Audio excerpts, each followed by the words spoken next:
Salam Bapak Ibu, sahabat Galilea yang diberkati oleh Tuhan. Senang boleh ketemu di hari yang baru ini.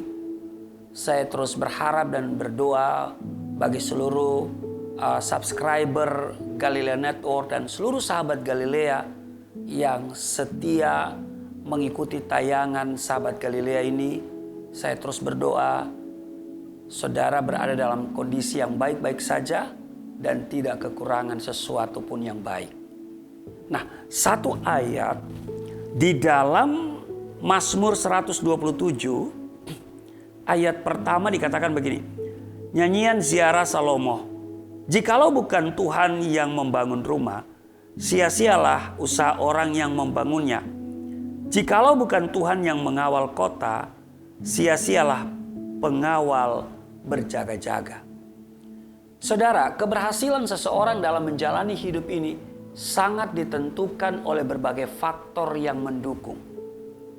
Diawali dari sebuah impian atau cita-cita, lalu ketekunan, kesungguhan, kerja keras, kecakapan khusus, sikap yang tidak mudah putus asa tentunya, ya kan? Orang-orang di sekitarnya, dan masih banyak lagi. Namun dengar baik saudara, semua ini tidak akan berarti apa-apa tanpa campur tangan Tuhan. Amin. Salomo yang adalah anak Daud dan juga seorang raja mengakui hal ini. Kalau kita perhatikan Mazmur 127 ini nyanyian ziarah Salomo. Iya kan? Nah, karena itu dibutuhkan sebuah hati yang penuh penyerahan diri kepada Tuhan.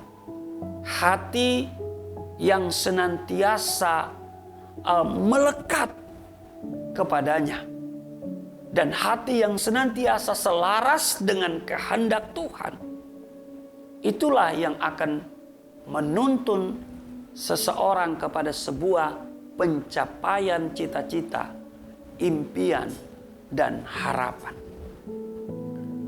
Jika Tuhan menyelidiki bumi untuk mencari pemimpin, Ia tidak akan mencari orang dengan kriteria-kriteria jasmania sebagaimana manusia biasa memilih dan menilai sesamanya. Perhatikan di dalam 2 Tawarik pasal 16 ayat 9 dikatakan begini. Karena mata Tuhan menjelajah seluruh bumi untuk melimpahkan kekuatannya kepada mereka yang bersungguh hati terhadap Dia. Jadi, kalau kita memilih dan menilai seseorang dari apa yang terlihat secara kasat mata, kita pasti akan kecewa. Karena apa yang tampak dari luar bisa mengelabui bahkan menipu.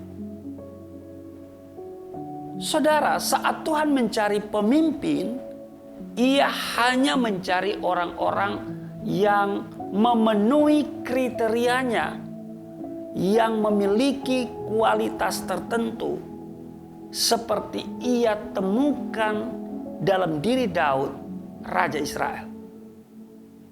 Kisah Rasul pasalnya yang ke-13 ya. Di ayatnya yang ke-22 dikatakan begini Saudara.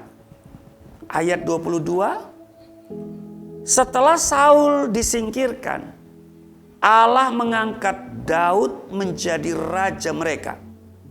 Perhatikan kalimat ini. Tentang Daud, Allah telah menyatakan, Aku telah mendapat Daud bin Isai, seorang yang berkenan di hatiku dan yang melakukan segala kehendakku. Wow, luar biasa. Kualitas pertama yang Tuhan lihat dalam diri seorang Daud adalah hatinya. Hati Daud senantiasa melekat kepada Tuhan. Artinya, hidupnya berkenan kepada Tuhan dan senantiasa taat melakukan kehendak-Nya. Tuhan mencari orang-orang yang hatinya senantiasa berpaut kepadanya. Hati yang terbebas dari segala bentuk kejahatan. Saudara, di hari-hari yang sukar dan jahat ini, di hari-hari yang penuh dengan kesukaran, di mana ada banyak orang sedang terintimidasi, yang ketakutan, sebagai orang percaya, mungkin kita juga mengalami. Kita mungkin salah satu di antara sekian orang yang sedang berada dalam kegelisahan karena berada di pandemi COVID-19 ini. Saya mau katakan, mari kita melekat sama Tuhan. Hati kita berpaut kepadanya. Sebab ada fasilitas yang Tuhan berikan kepada kita. Kepada orang yang hatinya melekat kepada Tuhan. Itu saudara bisa baca di Mazmur 91 ayat 14, 15 dan 16. Amin. Karena ada tertulis di 1 Tawarik 28 ayat 9, sebab Tuhan menyelidiki segala hati dan mengerti segala niat dan cita-cita. Tuhan Yesus memberkati. Mari kita berdoa. Terima kasih Tuhan, kami selalu diingatkan oleh firman-Mu supaya kami melekat dan berpaut kepadamu. Supaya kami dilindungi dan kami dilepaskan dari berbagai kesesakan yang muncul hari-hari ini. Terpujilah Engkau, berkati kami semua. Di dalam nama Tuhan Yesus, haleluya. Amin.